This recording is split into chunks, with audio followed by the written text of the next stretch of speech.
सहनाववतु सहनौ भुनक्तु सह वीर्यं करवावहै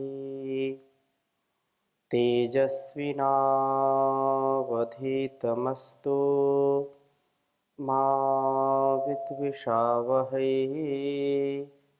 ओम शांति शांति शांति। वैदिक जीवन पद्धति की इस कक्षा में आप सभी का हृदय से हार्दिक स्वागत है, अभिनंदन है। वेदों अखिलो धर्म मूलम, वेद सब सत्य विद्याओं का पुस्तक। वेद का पढ़ना पढ़ाना, सुनना सुनाना तथा अपने आचरण में लाना हम सभी श्रेष्ठ जनों का, आर्यों का परम कर्तव्य है। ऋग्वेद का हम स्वाध्याय कर रहे हैं और ऋग्वेद के 8वें मंडल में हम आज 96वें सूक्त के मंत्रों का स्वाध्याय करेंगे। बहुत ही सुंदर वेद मंत्र हैं। प्रभु का गुणगान हम करें, जानवान बने, बुद्धिमान बने। तो 96वें सूक्त में पहले ही मंत्र में इंद्र का जीवन, अस्मा उषासा आतिरंत याममिंद्राय नक्तमूर्याः सुवाचः अस्मा आपो मातरः सप्त तस्थुर्निभ्यस्तराय सिंधवा सुपाराः। पहले मंत्र में बहुत सुंदर चर्चा की कि जितेंद्रिय पुरुष के लिए उषाएं नियमन की भावना को बढ़ाती हैं। यह उषा में प्रबुद्ध होकर के प्रभु स्मरण में मन को एकाग्र करने का प्रयत्न करता है तथा ऊर्म्याः रातें नक्तम, अपर रात्रि काल में सुवाचा, शोभन वाणियों को बोलने वाली है, करने वाली हैं। उस समय प्रबुद्ध होकर के जितेंद्रिय पुरुष वेदाध्ययन का, शास्त्र का श्रवण चिंतन आदि कर्मों में प्रवृत्त होते हैं। अश्वा, इसके लिए आप शरीर का सामर्थ्य, जो शरीरस्थ रेत कण है, मातरः जीवन का निर्माण करने वाले हैं, वे सप्त जो सर्पणशील होकर के अंग प्रत्यंग में रुधिर के साथ गति वाले होकर के तस्थु स्थित जो स्थित होते हैं, सिंधवः जान की नदियां, सुपाराः शोभनतया पार ले जाने वाली, निभ्यः तराय लोगों के लिए, तैरने के लिए अर्थात उनको इस भवसागर से पार उतरने के लिए, लोगों को विषयों से पार ले जाने वाली ये ज्ञान की रश्मियाँ सदैव आगे बढ़ती हैं। ज्ञान का प्रसार करता हुआ उन्हें विषय वासनाओं से दूर ले जाता है।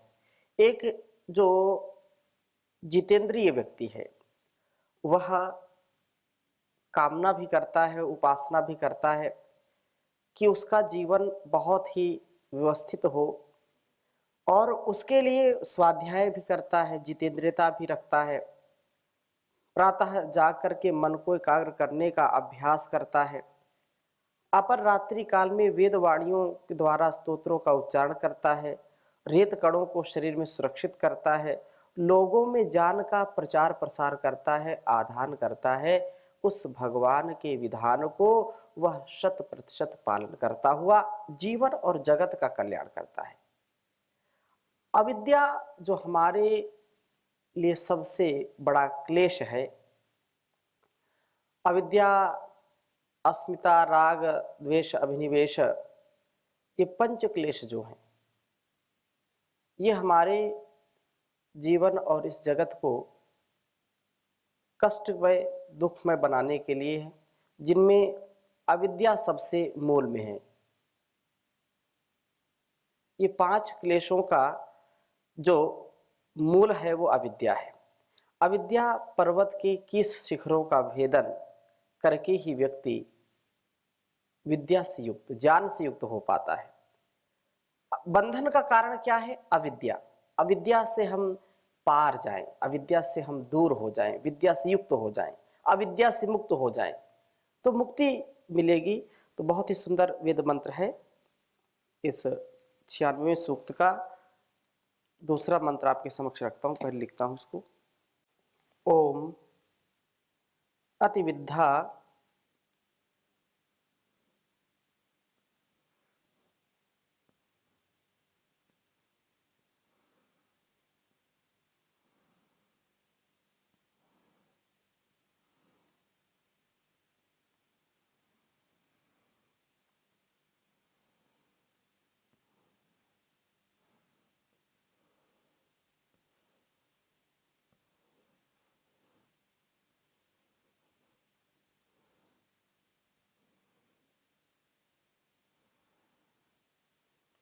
अतिविद्या विथुरेणा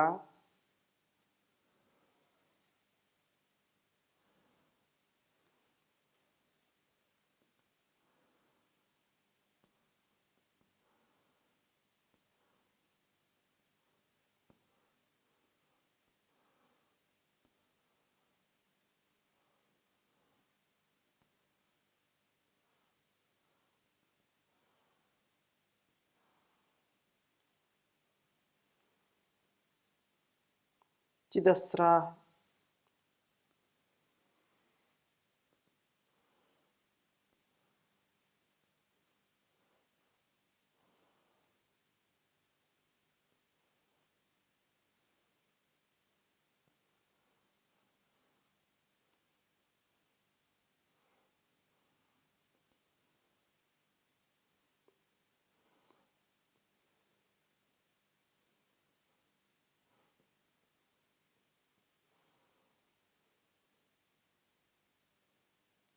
चिदस्रा त्रि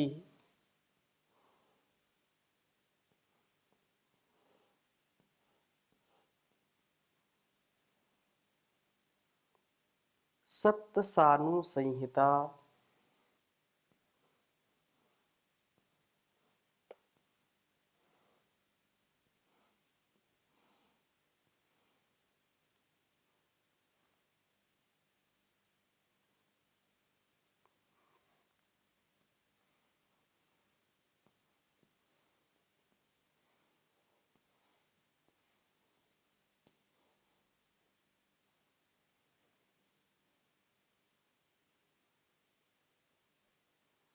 संहिता गिरीणाम।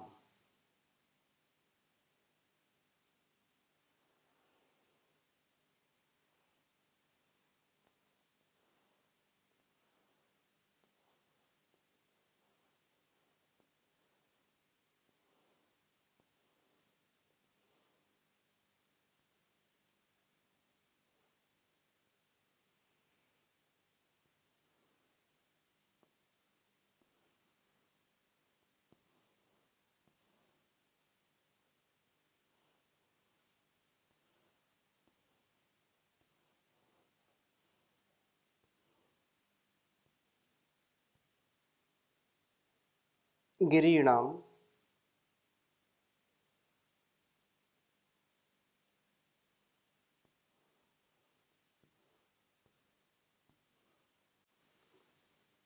न तद्देवा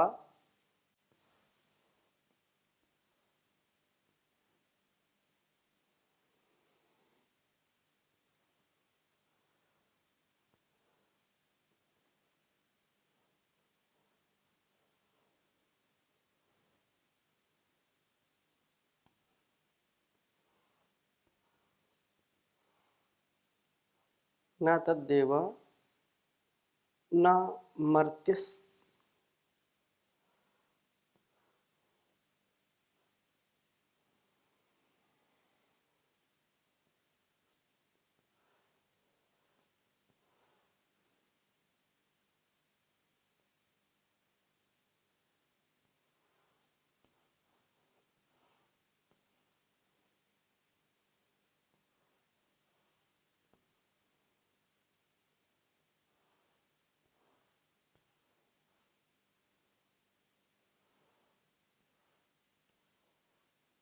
न मर्त्यस् तुतुर्याद्यानि।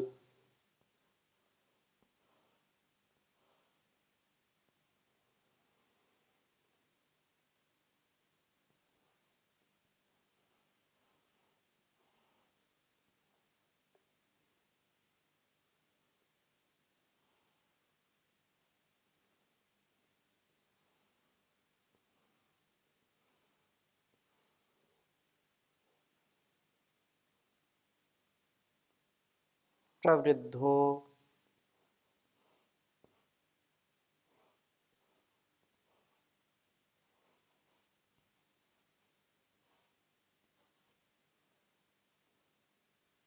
विषम चकार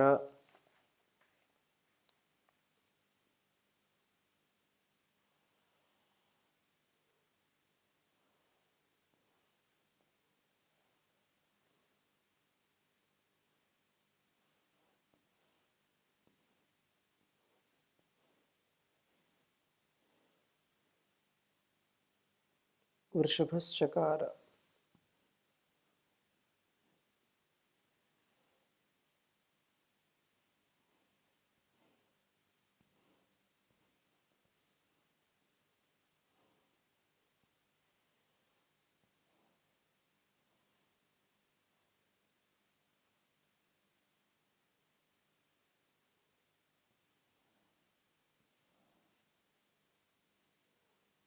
ऋग्वेद के 8वें मंडल के 96वें सूक्त का यह दूसरा मंत्र है।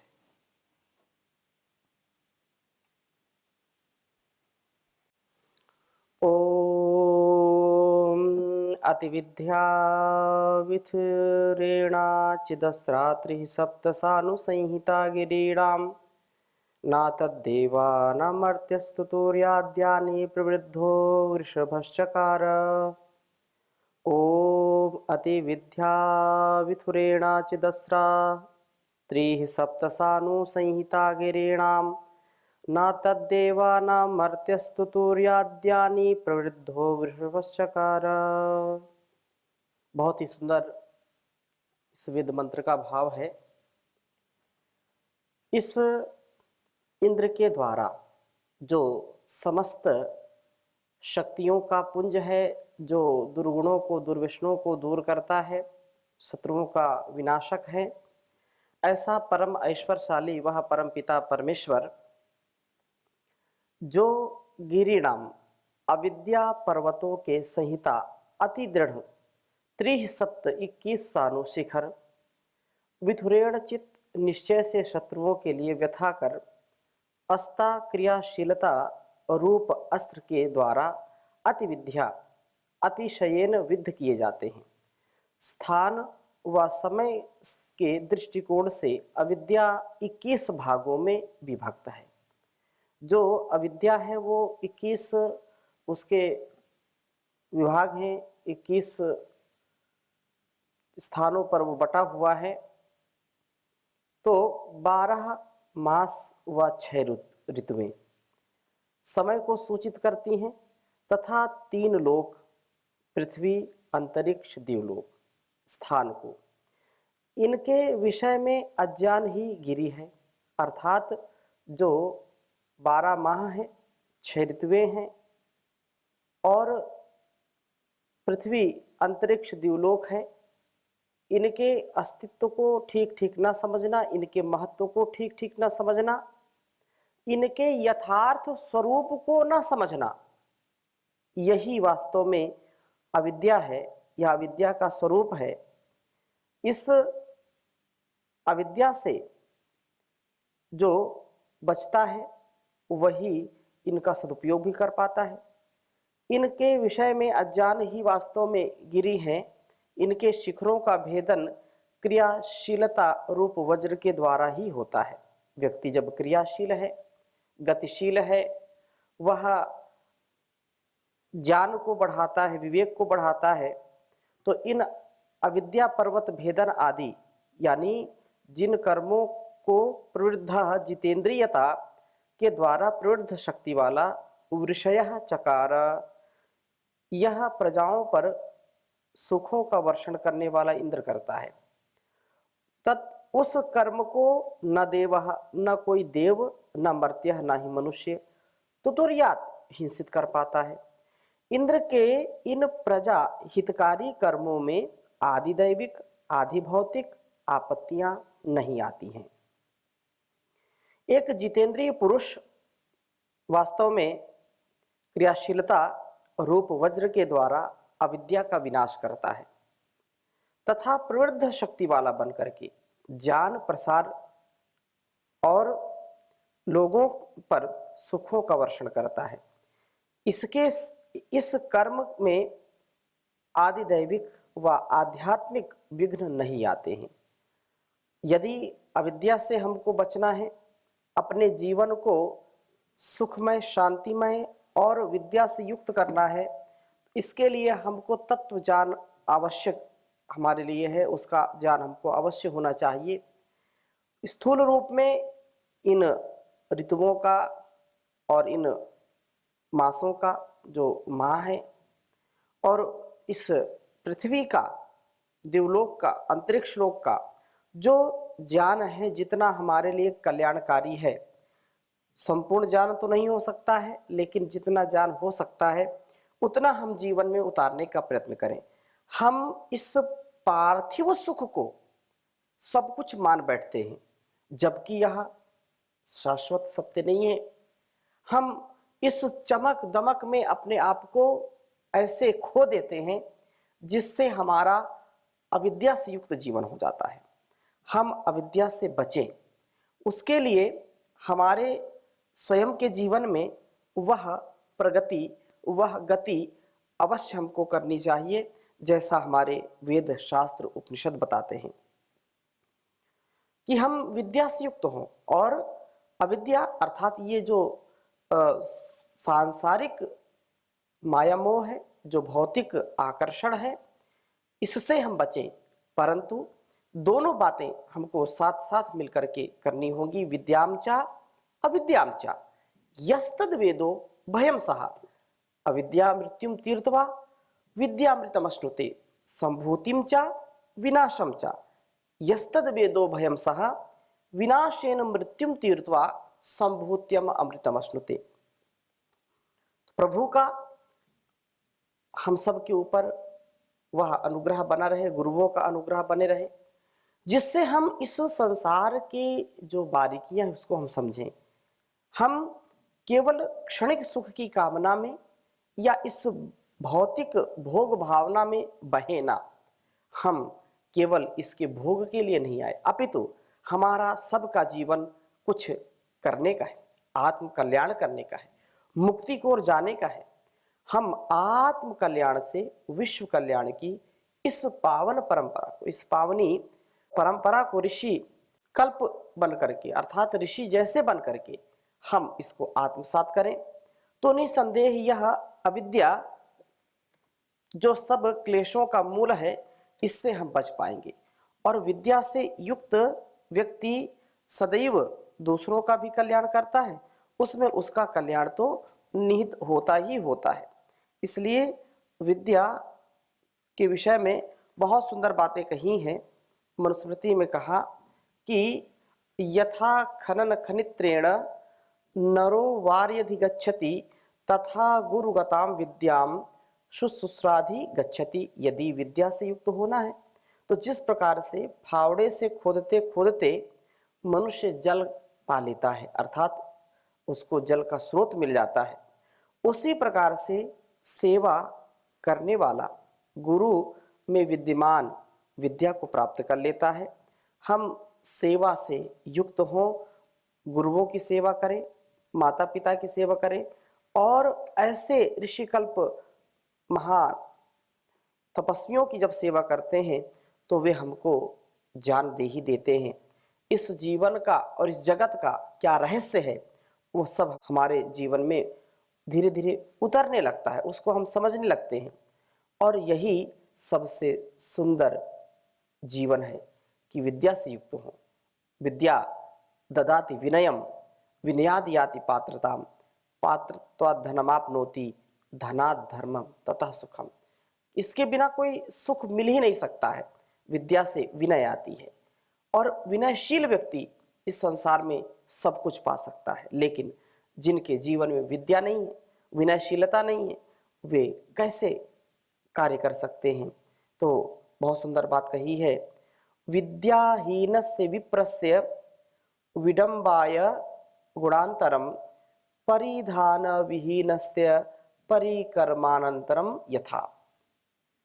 कहा कि विद्या से शून्य जो व्यक्ति है, जो ब्राह्मण है वह ब्राह्मण के लिए अन्य गुण क्लेश के कारण ही है। जैसे वस्त्र विहीन के लिए सजावट, अर्थात जो व्यक्ति विद्या से युक्त है वास्तव में वही ब्राह्मण कहलाने के योग्य है। जो विद्या विहीन है उसको कभी भी सुख नहीं मिल सकता, उसको अन्य कार्यों में वह गौरव भी नहीं मिल सकता है। इसलिए कहा कि विद्या जरूर आत्मसात करें। अनभ्यासा हता विद्या, बिना अभ्यास के विद्या नष्ट हो जाती है।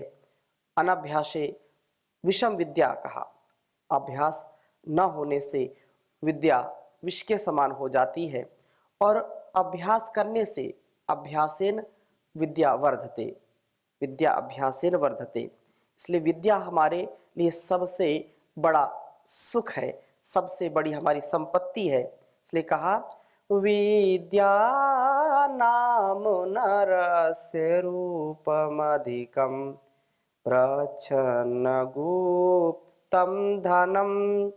विद्या भोग करी यशः सुख करी, विद्या गुरु नाम गुरु। विद्या बंधु जनो विदेश गमने, विद्या परा देवता। विद्या राजसु पूज्यते न तु धनम, विद्या विहीनः पशुः, विद्या विहीनः पशुः। तो विद्या से हम युक्त होंगे, विद्या से युक्त होंगे तो हर कष्ट से, हर रोग से, हर अपनी जो जीवन की मुश्किलें हैं उनसे हम दूर होंगे। और विद्या वास्तव में व्यक्ति को सदा अमर कर देती है। हितोपदेश में कहा अजरा अमर वत प्राज्यो, विद्याम अर्थम च चिंतयेत, गृहीत इव केशेषु मृत्युना धर्ममाचरेत। कहा कि बुद्धिमान व्यक्ति विद्या और धन को अजर और अमर समझे। मृत्यु ने उसके बाल पकड़ रखे हैं और ऐसे समझे कि वह कब उसकी मृत्यु हो जाएगी, इसलिए धर्म का आचरण करे। धर्म है तो जीवन है, धर्म है तो हमारी सुरक्षा है। तो इसलिए यह सनातन पुरातन वैदिक परंपरा, ऋषि परंपरा, जिससे हमारा स्वयं के भी कल्याण होता है और संसार का भी कल्याण होता है, ऐसा हमको विश्वास रखना चाहिए। और अविद्या, क्योंकि विद्या से मुक्ति मिलती है, सा विद्या या विमुक्त है, हम मुक्ति को पाए अपने काम क्रोध लोभ मोह ईर्षा द्वेष छल कपट से और इस संसार के मृत्यु से, संसार के भोगों से बचें और मुक्त हो जाएं, मोक्ष की प्राप्ति करें। तो यहीं पर आज विराम लेते हैं, शेष चर्चा अगली कक्षा में करेंगे। ओम शांति शांति शांति।